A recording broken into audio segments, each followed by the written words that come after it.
Why you keep waiting for someone to choose you. There is probably something you already know you want. A better role, a serious creative project, a business, a different life. And yet, a quiet part of you is still waiting for someone else to make the first move. You are waiting to be hired before you feel valuable, invited before you feel wanted, praised before you trust your ability, chosen before you allow yourself to begin. But what if the invitation never comes? Not because you are incapable, not because the world has decided against you, but because the next version of your life was never supposed to begin with someone else's permission. This is the trap. The longer you wait to be chosen, the more reasonable the waiting starts to feel. You call it preparation, patience, timing, being realistic. But underneath all of those respectable words is a private agreement. I will move when someone gives me evidence that moving is safe. That agreement creates what I call the permission loop. You want to act, but before you act, you want recognition. Before recognition, you believe you need proof. And because you have not acted, there is no proof. So you wait. Then every week you wait becomes new evidence that maybe you were never the kind of person who could do it. The loop does not protect you from failure. It protects you from finding out who you could become without approval. Most people do not wait for one kind of permission. They wait for three. The first permission is authority permission. This is the belief that somebody above you must confirm that you are ready. A manager must give you the larger responsibility. A gatekeeper must accept your work. A client must call you an expert. A person with more status must notice your potential. Authority can open doors. That is real. Relationships, credentials, and opportunity matter. But there is a dangerous difference between needing access and needing development. You may need someone's approval to enter their company. You do not need their approval to build the skill, publish the work, solve a problem, or become visible. When you confuse access with development, you hand another person control over both. The second permission is social permission. You want the people around you to understand the choice before you make it. They want to say the new career makes sense. The business is not reckless. The creative project is worth your time. The boundary is justified. The person you are becoming is still recognizable to them. This sounds like consideration. Sometimes it is. But sometimes you're not asking for advice. You're asking people who benefit from the current version of you to approve the version that may no longer need their approval. That's an impossible vote to win. Growth changes agreements that were never spoken aloud. The reliable person becomes less available. The quiet employee becomes visible. The friend who always adapts begins making choices. The dreamer begins producing evidence. Not everyone will dislike your growth, but not everyone will immediately feel comfortable with it. If comfort is the price of your movement, somebody else will always hold the receipt.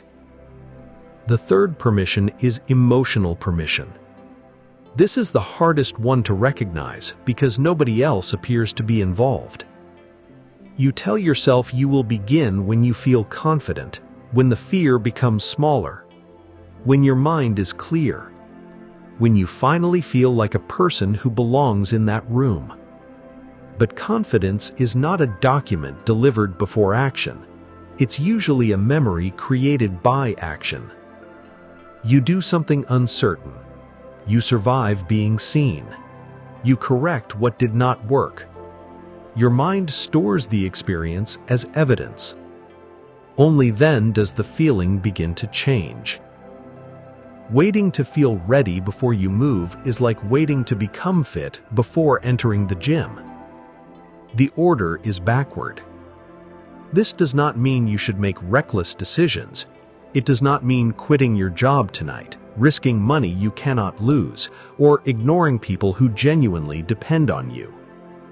Self-selection is not impulsiveness. It means refusing to outsource the smallest available move. You may not control who hires you. You control whether you create a body of work. You may not control who invites you. You control whether you enter the conversation with something useful to contribute. You may not control who believes in you. You control whether your week contains evidence that you believe your own words. This is where the permission loop breaks.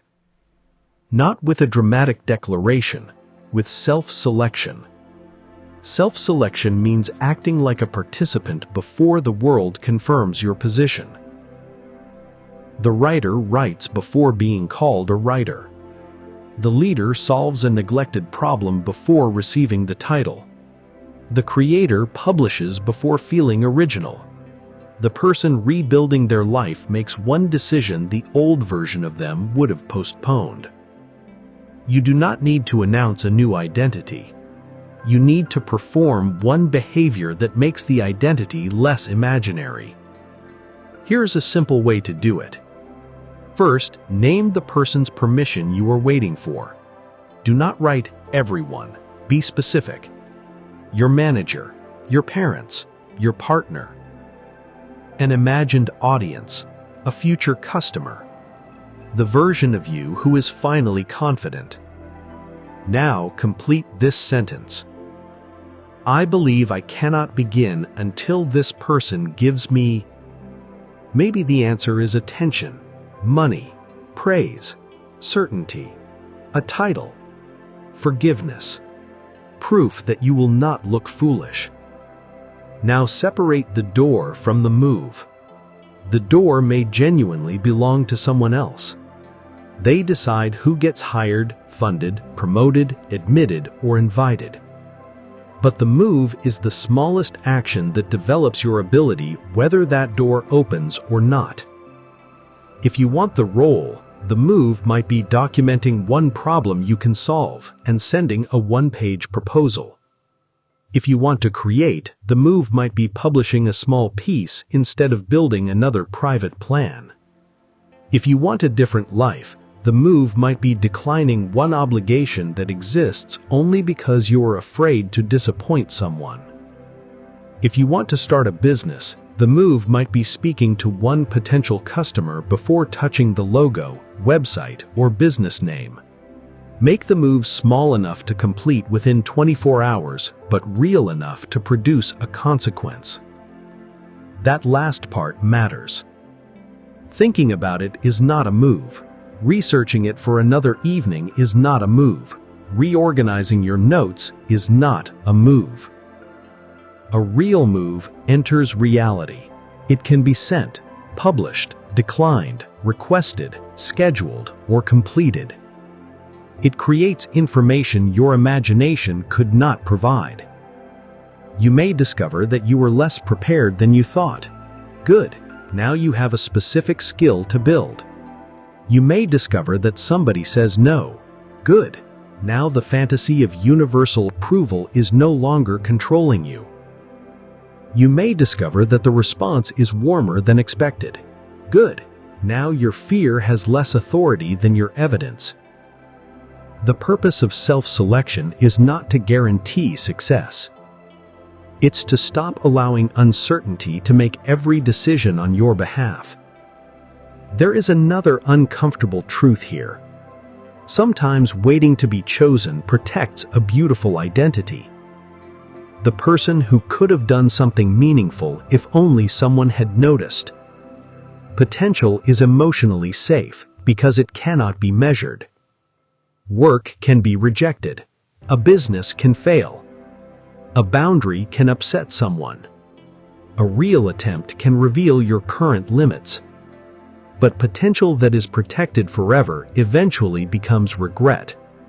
And regret is expensive because it charges you for a life you never tested. You do not need to become fearless. You do not need to stop wanting encouragement. Human beings need connection, and support matters. The goal is not to need nobody. The goal is to stop making somebody else's approval the starting gun for your life. So, before this day ends, choose one thing you've been waiting to be chosen for. Name the permission, separate the door from the move, then make one move that belongs entirely to you. Send the message, publish the page, make the request, decline the obligation, schedule the conversation, build the first piece of evidence. No announcement, no new identity, no promise about the next 5 years. Just one act of self-selection. Because nobody can guarantee that the world will choose you. But you can stop abandoning yourself while you wait. And if you understand exactly what you should do but still find yourself unable to move, watch, you don't need more clarity, you need to move next. It will show you why understanding can become another form of delay and how to turn the next 24 hours into evidence.